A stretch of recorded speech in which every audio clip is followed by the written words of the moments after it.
Can we set aside the accusations of plagiarism for just 1 second and appreciate that she calls herself a doctor? She's got a PhD in political science.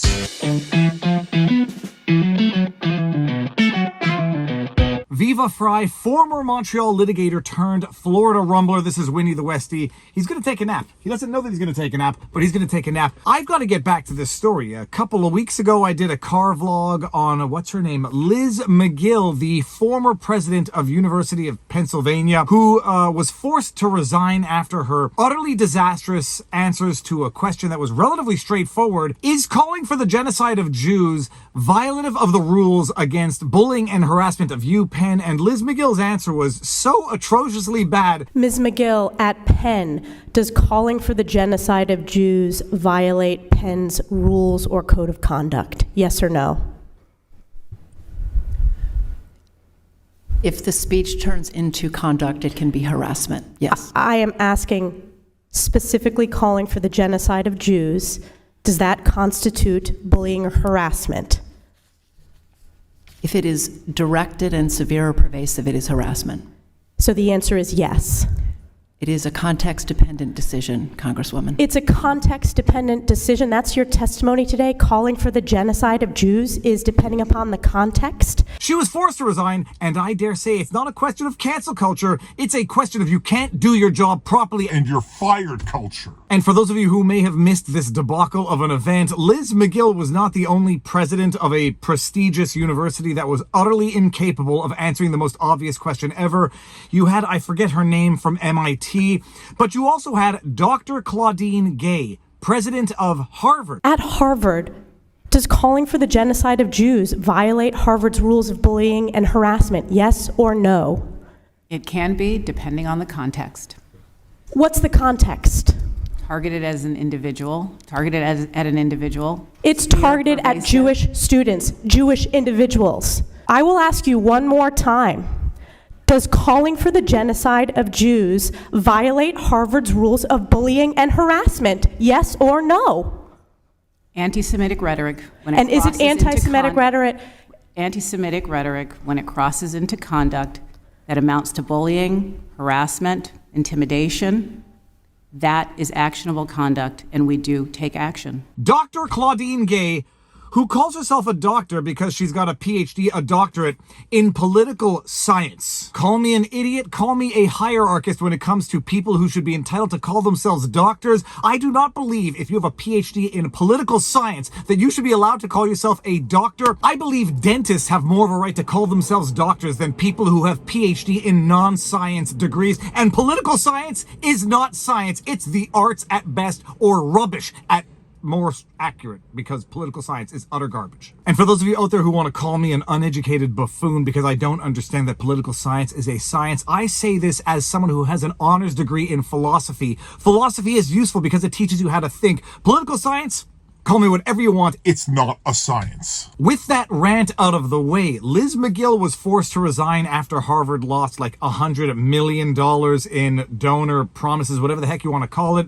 And for some reason, Claudine Gay was not forced to resign. She did not resign, and she was not fired. And a lot of people are asking themselves, what's the discrepancy? What is the thing that is not the same between the president of one prestigious university, UPenn, who was forced to resign, and the president of another prestigious university, Harvard, who has not yet been forced to resign? Some people are asking themselves the questions, and some people out there might have some obvious observations. I won't make any of them. All that to say, Liz McGill out, Claudine Gay not out yet, but I made the bold prediction a couple of weeks ago that she will in fact either be fired or forced to resign within a month, and I think that's becoming increasingly likely as time goes on. And again, I'm going to highlight and emphasize this. I do not support cancel culture. There is a difference between cancel culture, being canceled for something stupid you said in a different circumstance, in a different age, and being fired because you are incapable of doing your job. When the president of a prestigious university comes out and says, I refuse to recognize that calling for the genocide of any group of students is obviously violative of the bullying and harassment policies, when a president of a university cannot do that,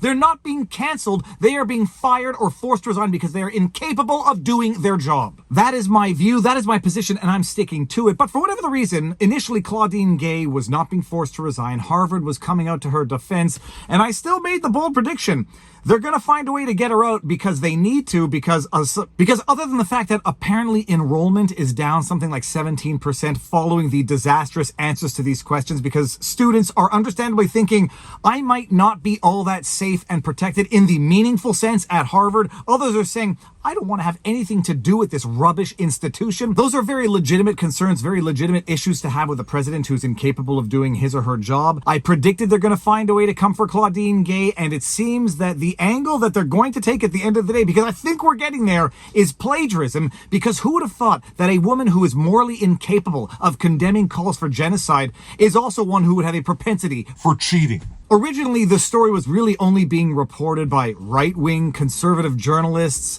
in particular Christopher Rufo, because I am going to give credit to everybody here and not myself be accused of cheating and plagiarism. Originally, this was only being reported by a certain spectrum of journalists out there, but now it seems that it's being picked up even by the likes of the New York Times. But let's give credit where credit is due. Christopher F. Rufo has been on the story for a while. From December 19th, Christopher F. Rufo at Real Chris Rufo. This is incredible. In her dissertation, Claudine Gay plagiarized the language of her acknowledgement from the acknowledgement of another scholar without citing the source. She couldn't even say, quote, thank you, end quote, without plagiarizing the language. But lo and behold, Chris Rufo was not only on the story as of December 19, he was reporting on the story even earlier than that, as of December 11th, if not earlier, but we'll start at December 11th because we're just going to cut a hard date because Google searching gets tiresome. December 11th, this is what Christopher Rufo had to say. Breaking, Harvard President Claudine Gay responds to the plagiarism scandal by telling the Boston Globe that she, quote, stands by the integrity of her scholarship, end quote. Note that she did not specifically deny the allegation of plagiarism, nor explain repeated violations of Harvard's own written academic integrity policies. Bottom line, Gay's work clearly violates Harvard's own standards. This scandal is not going away. And then in the quote below, in a statement to the Globe on Monday, Gay said, quote, I stand by the integrity of my scholarship. Throughout my career, I have worked to ensure my scholarship adheres to the highest academic standards, end quote. This story is indeed not going anywhere, and admittedly, I have something of a vested interest in making sure that this story does not go anywhere in order for my prediction to come to fruition so I can look smart to the rest of the world. Set that aside. The story is not only not going anywhere, now it's even being reported on not only by mainstream media like Fox News, but left-wing mainstream media, New York Times. Although I think Fox News is basically left-wing media at this point in time, but regardless, let's actually go to the Fox News article and see how they're talking about it, because apparently Harvard is recognizing that Claudine Gay may have engaged in, what's the word that they're using as a euphemism for plagiarism? Duplicative language. People, I'm not joking. Harvard referred to Dr. Claudine Gay's alleged plagiarism as duplicative language. Harvard admits instances of, quote, duplicative language, end quote, found in President Gay's work amid plagiarism claims. Harvard President Claudine Gay to request 3 corrections to her 1997 PhD dissertation. And then the New York Times goes into substantially more detail and actually compares and contrasts specific allegations of Dr. Claudine Gay's alleged duplicative language, i.e. plagiarism. It's amazing, how when they're an ideological adversary, it would be called plagiarism, and they would be pursued to the fullest ends of the university policies and to the ends of the law. But when it's a political ideological ally, well, then that plagiarism becomes duplicative language and almost forgivable. From the New York Times, excerpts from Dr. Claudine Gay's work. Hey, New York Times, if she used duplicative language, i.e. plagiarized, it's not really Claudine Gay's work anymore. It's actually somebody else's whom she did not cite. Semantics.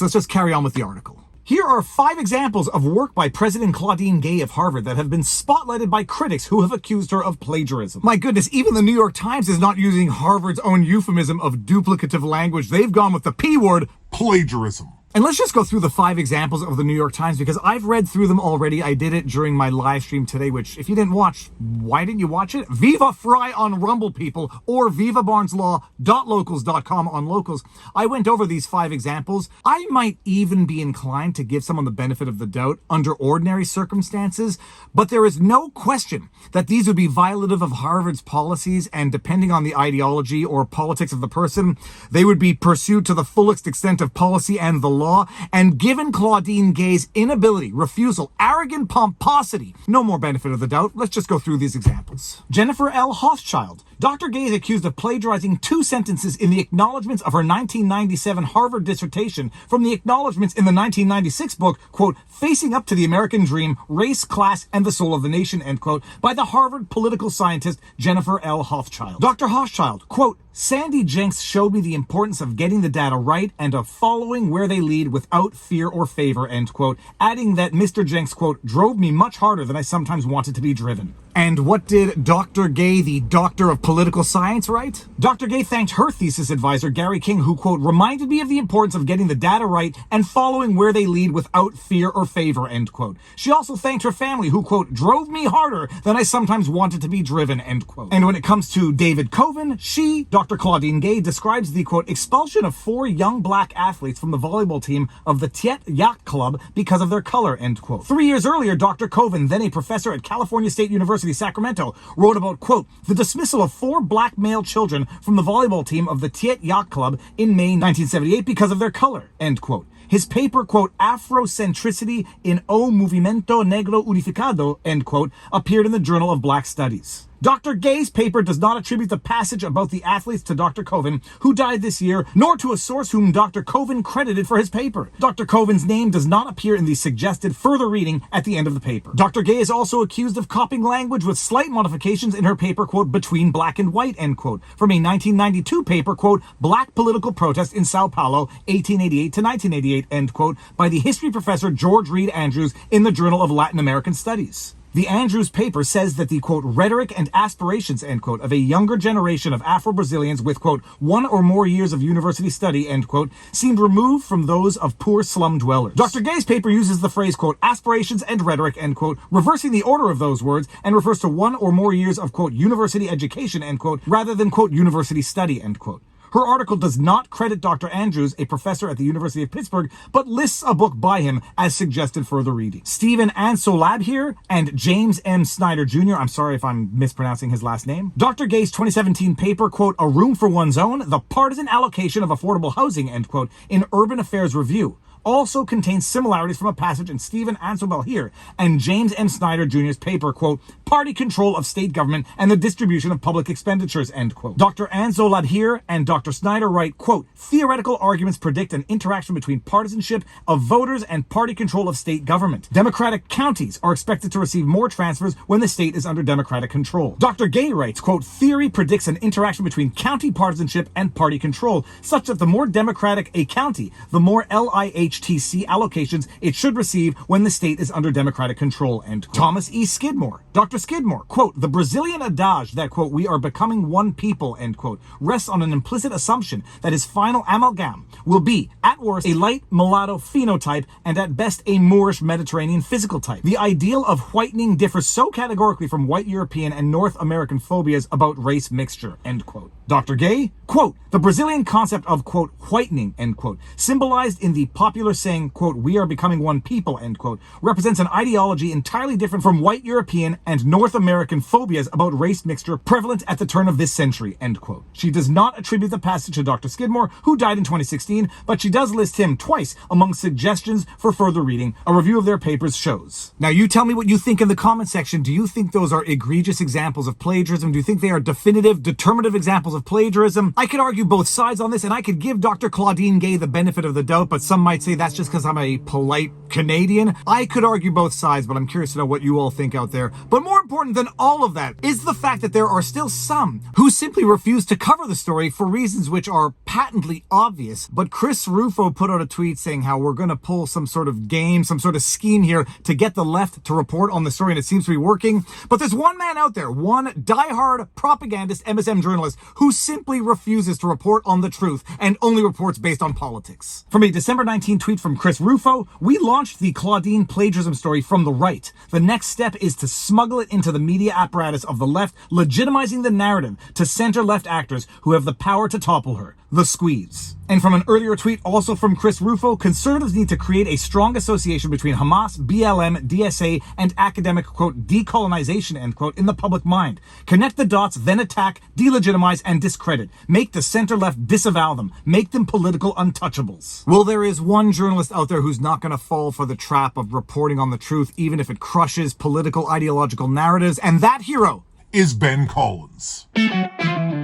Ben Collins at @1_, and I think there's actually 2 underscores in his name. If you're a mainstream outlet and you're being gamed this easily by a guy who is laying out his playbook days or months in advance, maybe the problem isn't the right-wing grifters. Maybe the problem is you. To which I politely responded as follows. So what you're saying is that you'll continue to lie and ignore narrative-crushing truths like the propagandist left-wing journalist hack that you are? Got it. So that's the story. If any of you weren't already up to speed on it, now you are, and people are finally understanding that these institutions, Harvard, UPenn, MIT, Oberlin, these are not venerable institutions. They are politicized, disgusting hellholes, ideological hellholes that don't educate your children. They indoctrinate your children. And now people are finally seeing who's in charge of these institutions. Pull your money, pull your kids, vote with your dollar, vote with your foot. And when it comes to propagandist hack journalists like Ben Collins, _, with 2 underscores in his name, thank you for revealing who you truly are. I am sticking with my prediction. I am reiterating my prediction. I don't know what the timeline is on the remaining time I have for my prediction to come true, but I stand by it, and even if it doesn't happen in 2 weeks, but happens a little later,